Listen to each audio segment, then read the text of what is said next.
बच्चा बहुत अच्छा था, धीरे धीरे बड़ा हो गया, एक ही बच्चा। तो उसके बाप ने एक दिन कहा कि बेटा तेरी उम्र 18 वर्ष हो गई, अब तू शादी कर ले। तो बच्चे ने कहा पिताजी मेरा शादी करने का विचार नहीं है। बोले कब तक नहीं है? बोले कभी भी नहीं है। बोले तू अकेला है, शादी नहीं करेगा, ये गृहस्थी ये संसार कैसे चलेगा? उसने कहा मुझे शादी में झंझट दिखाई देता है। तो उसके बाप ने कहा अगर इस झंझट में मैं न पड़ता तो तू कहां से पैदा होता? बेवकूफ कहीं का, फालतू बात करता है, डांटा बाप ने। झंझट। वो लड़का क्या बोला, पिताजी अगर आपको पसंद है तो आप एक और विवाह कर लो, तो मेरे लिए इतना प्रेशर क्यों डाल रहा? वो लड़का कुछ जवाब नहीं दिया। जिसको शादी करने की इच्छा हो, 18 वर्ष की उम्र में बेटे का विवाह, 16 वर्ष 18 साल की उम्र में बेटी। सरकार ने निर्धारित किया 21 साल का लड़का और 18 साल की लड़की, ये सरकार का आंकड़ा है। परंतु ये आंकड़ा पाकड़ा काम नहीं करेगा, क्योंकि आप ये भी देखो आपकी बेटी और बेटा कितना बांकड़ा है, आंकड़ा फेल कर देंगे। उसको देखना पड़ेगा कि इसके शरीर की डिमांड क्या है, उसके अनुसार आप शादी कीजिए उनकी। 13 साल की उम्र में लड़की और 14 साल की उम्र में लड़का, ये काम वासना से परिपक्व हो जाते हैं। यदि वैराग्य का ज्ञान नहीं है, ब्रह्मचर्य का ज्ञान नहीं है और सत्संग का ज्ञान नहीं है, तो 13-14 साल की उम्र में ही मन चंचलता की ओर जाने लग जाता है। फिर 18 और 21 साल।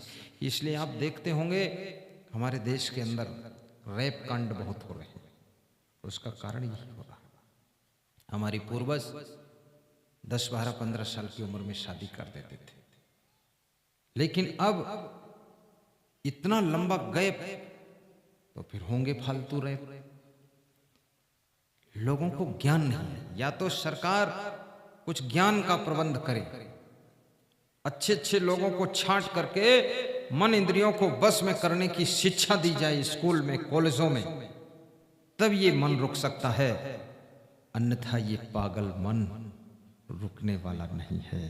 इसको कंट्रोल करना आसान नहीं है, और जो इसको कंट्रोल कर लेता है वो दुनिया का महान पूजनीय वंदनीय अर्चनीय पुरुष बन जाता है।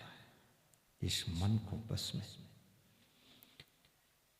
और जितना मन को एकाग्र कर लोगे किसी भी क्षेत्र में तुम टॉप हो। वैज्ञानिक जब मन को एकाग्र करता है तो विज्ञान के क्षेत्र में कोई नई खोज करके दिखाता है।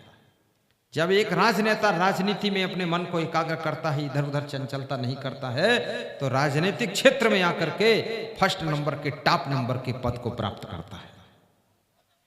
और जब एक विद्यार्थी अपने मन को कंट्रोल करता है, तब विद्या अध्ययन में 98% मार्क ला करके सफलता के शिखर को छूता है।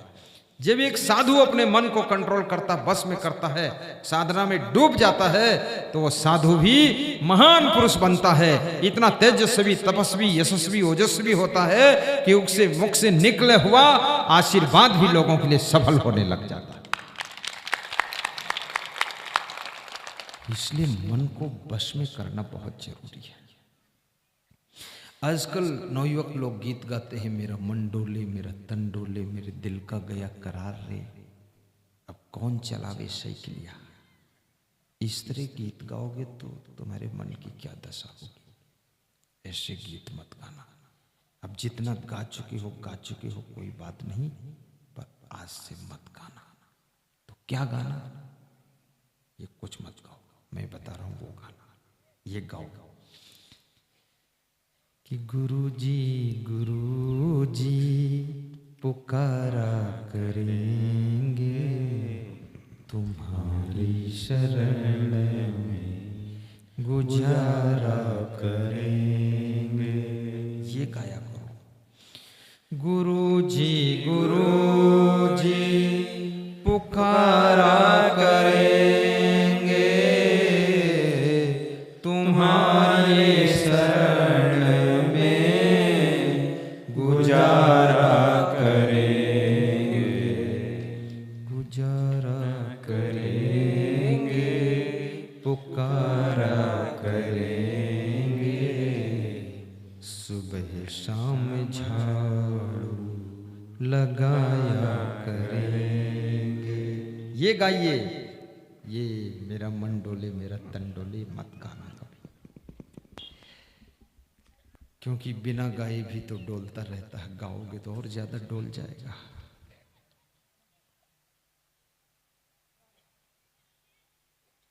चंचलम ही मनः कृष्णा प्रमाथि बलवत्तरम तस्याहम निग्रहम मन्ये वायु रीवसु दुष्कर। अर्जुन कहते हैं मन वायु के समान चंचल है। हे कृष्ण, जैसे वायु को बस में करना कठिन है, ऐसे इस मन को बस में करना कठिन है। कितना बात। तो पिता ने अपने बेटे से कहा तू सोच के बताना। शाम को जब वो घर गया बच्चा, तो माँ ने कहा तू शादी कर ले, तेरे पापा बहुत परेशान। उसने कहा माता जी मेरा विचार नहीं, तो वो क्यों परेशान? बोले सोच समझ ले, सुबह बता देना। सुबह फिर पापा ने बुलाया, पूछा बोल शादी करेगा कि नहीं? बोले एक बार बता दिया नहीं करूंगा, फिर बार बार क्यों पीछे पड़ते हो? बोले दिमाग ठिकाने कर दूंगा शादी कर ले। तो उस लड़के ने अपने पिता से कहा कि ठीक है, तुम बहुत जिद करते हो तो मैं शादी कर लूंगा। तो सामने जिसका घर है, इस सामने पड़ोसी के घर की जो लड़की है इसके साथ कर। बोले इससे तुझे कभी नहीं करना। बोले क्यों? बोले ये तेरी बहन लगती रिश्ते में। बोले कैसे? तो बाप ने कहा इसकी माँ से मेरा गलत संबंध, इसलिए तेरी बहन है। तो उस लड़के ने कहा मैं सबको बहन ही मान लेता हूँ, छुट्टी काम। अब चाहे आपका सही संबंध हो या गलत संबंध। पिताजी हो। शाम को जब माँ मिली, उसने कहा कि तेरी समझ में क्यों नहीं आता, तेरा बाप इतना परेशान शादी के लिए कह रहा है। बोले माताजी मैंने पिताजी को बता दिया कि सामने जो पड़ोसी रहता उसकी लड़की के साथ शादी कर लो। तो पिताजी ने मना कर दिया। बोले क्या कहा? बोले उन्होंने कहा उसके साथ शादी तू कभी नहीं कर सकता। क्यों? बोले बताया उन्होंने कि उसकी जो लड़की है वो तेरी बहन लगती। बोले कैसे बहन लगती? तो पिताजी ने बताया उसकी माँ से पिताजी का गलत संबंध, इसलिए बहन लगती। तो माँ ने कहा तेरे बाप को कुछ पता ही नहीं, तू उसी के साथ शादी कर ले। बोले कैसे कर लूँ बहन के साथ? बोले ऐसे कर क्योंकि तू इस बाप का है भी नहीं, तू दूसरे बाप का। जा कर ले, क्या फर्क पड़ता। तो वो लड़का बहुत आश्चर्य में डूब गया कि ये तो मेरे माँ बाप सब बंटा ढार कर दिए।